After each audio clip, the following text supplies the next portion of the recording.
حضرت ابو ہریرہ رضی اللہ تعالیٰ عنہ آپ روایت کرتے ہیں، فرماتے ہیں کہ رسول اللہ صلی اللہ علیہ وسلم کا ارشاد مبارک ہے، سرکار علیہ السلام نے فرمایا کہ اے لوگو، تم دوسرے لوگوں کی عورتوں کو عزت دو،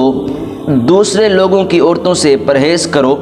پاک دامن رہو۔ اگر ایسا کرو گے تو تمہاری عورتیں بھی پاک دامن رہیں گی۔ تم اپنے ماں باپ کی عزت کرو، اپنے آباء و اجداد کی عزت کرو، اپنے والدین کی عزت کرو، اپنے والدین کے ساتھ حسن سلوک کرو، اپنے والدین کے ساتھ بھلائیاں کرو، تو ایسا کرنے سے تمہاری اولاد بھی تمہارے ساتھ حسن سلوک کرے گی۔ یقیناً ایسا ہی ہوتا ہے، اگر آج اپنے والدین کے ساتھ آپ حسن سلوک کریں گے، بھلائیاں کریں گے، ان سے محبت اور عقیدت سے پیش آئیں گے، ان کی خدمت کریں گے، ان کی ہر بات مانیں گے، ہر حکم میں ان کی پیروی کریں گے، اتباع کریں گے، تو جب اللہ رب العزت آپ کو یہ اولاد دے گا، کیونکہ آپ پر بھی یہ مرحلہ گزرنا ہے، یہ نہیں ہے کہ اگر آج آپ اپنے والدین کے ساتھ احسان نہیں کریں گے، والدین کو ماریں گے، والدین کے ساتھ ناانصافیاں کریں گے، تکلیفیں پہنچائیں گے، تو یہ نہیں ہے کہ کل آپ کی اولاد ہونی نہیں، مکافات عمل ہے، اللہ رب العزت آپ کو اولاد عطا فرمائے گا، اور وہ اولاد آپ کو ویسے ہی تکلیف پہنچائے گی جیسے آپ اپنے ماں باپ کو پہنچاتے تھے۔ تو فرمایا کہ تم اپنے ماں باپ کو عزت دو، ان کے ساتھ حسن سلوک کرو، ان کے ساتھ محبت اور عقیدت سے پیش آؤ،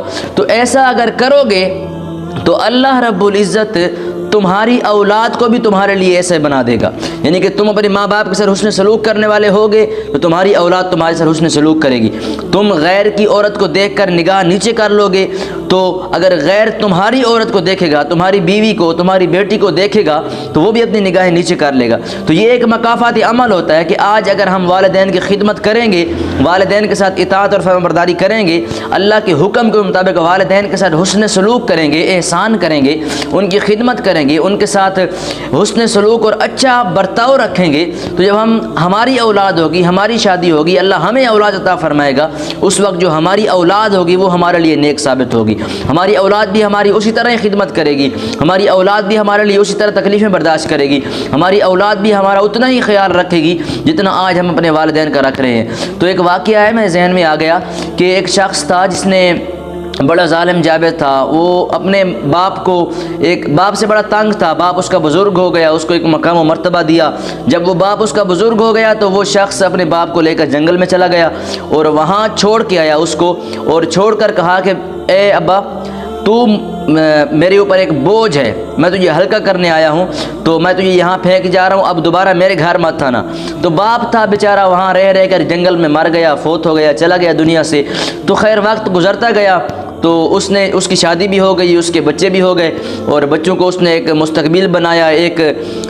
بچوں کو اتھارٹی اور معیار دیا، وقار دیا۔ جب بچے بڑے ہو گئے، بچوں کی پھر شادی ہو گئی، تو وہی بچے، کیونکہ باپ تو پھر بوڑھا ہو چکا تھا نا، وہی بچے جب بڑے ہو گئے تو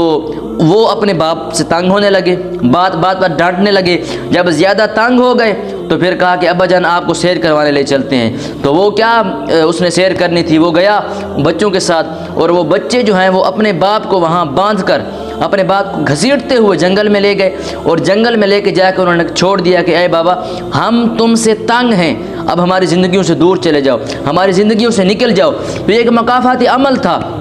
اس باپ نے ایک جملہ بولا، اس پر کہا کہ بیٹا تمہارا قصور نہیں ہے، تمہارا کوئی قصور نہیں ہے، تم اپنی جگہ پر ٹھیک ہو، بس میرا ہی قصور ہے کہ میں نے اپنے باپ کے ساتھ یہی سلوک کیا تھا۔ ایک دن ایسا تھا کہ میں نے اپنے باپ کو گھر سے سیر کرانے کے لیے لے آیا اور یہاں آ کر میں نے چھوڑ دیا، باندھ دیا، گھسیٹ کر ختم کر دیا، وہ تڑپتا تڑپتا مر گیا، سسکتیاں لیتا ہوا مر گیا۔ تو فرمایا کہ بیٹا تمہارا کوئی قصور نہیں ہے، قصور تو میرا ہے، کل میں نے اپنے باپ کے ساتھ یہ سلوک کیا تھا، اپنے باپ کے ساتھ یہی برتاؤ کیا تھا، اپنے باپ کے ساتھ یہی کچھ کیا تھا جو آج تم لوگ میرے ساتھ کر رہے ہو، جو آج میرے ساتھ ہو رہا ہے میں نے یہی کیا تھا، اگر میں نے کیا تھا تو مجھے بھگتنا تو پڑ رہا ہے نا، تو اگر آج تم لوگ کر رہے ہو تو کل تمہیں بھی بھگتنا پڑے گا۔ تو یہ ایک مکافاتی عمل ہے کہ جیسا آپ آج اپنے والدین کے ساتھ کریں گے، اگر اچھا سلوک رکھیں گے، خدمت کریں گے، تو کل کو آپ کی بھی اولاد ہوگی، آپ بھی اپنی اولاد سے فائدے اٹھائیں گے، آپ بھی اپنی اولاد کی فرمانبرداری سے متوقع ہوں گے، سکون ملے گا آپ کو۔ تو یہ ایک مکافات عمل ہے۔ سرکار علیہ السلام کی حدیث کے مطابق نا کہ اگر تم آج اپنے والدین کے ساتھ حسن سلوک کرو گے، آج اپنے والدین کے ساتھ بھلائیاں کرو گے، تو اللہ جل وعلا جب آپ کی اولاد ہوگی تو آپ کی اولاد بھی آپ کے ساتھ حسن سلوک کرے گی، آپ کی اولاد بھی آپ کے ساتھ بھلائیاں کرے گی، ادب اور تمیز سے پیش آئے گی۔ تو یہ ایک مکافات عمل ہے۔ تو آج آپ کے پاس وقت ہے، اپنے والدین کے ساتھ احسان کریں۔ آج آپ کے پاس یہ وقت ہے، موقع ہے آپ کے پاس کہ اپنے والدین کے ساتھ حسن سلوک کریں، بھلائیاں کریں، ان کی خدمت کریں۔ ممکن ہے آپ اس چیز سے محروم رہ گئے، پھر آپ کی اولاد ہو اور آپ کو یہ موقع نہ مل سکے، آپ کی اولاد اس چیز سے محروم رہے، تو گناہ گار تو آپ ہی ہوں گے نا۔ دعا ہے کہ اللہ کریم ہمیں عمل کرنے کی توفیق عطا فرمائے اور اپنے والدین کے ساتھ حسن سلوک کرنے کی توفیق عطا فرمائے۔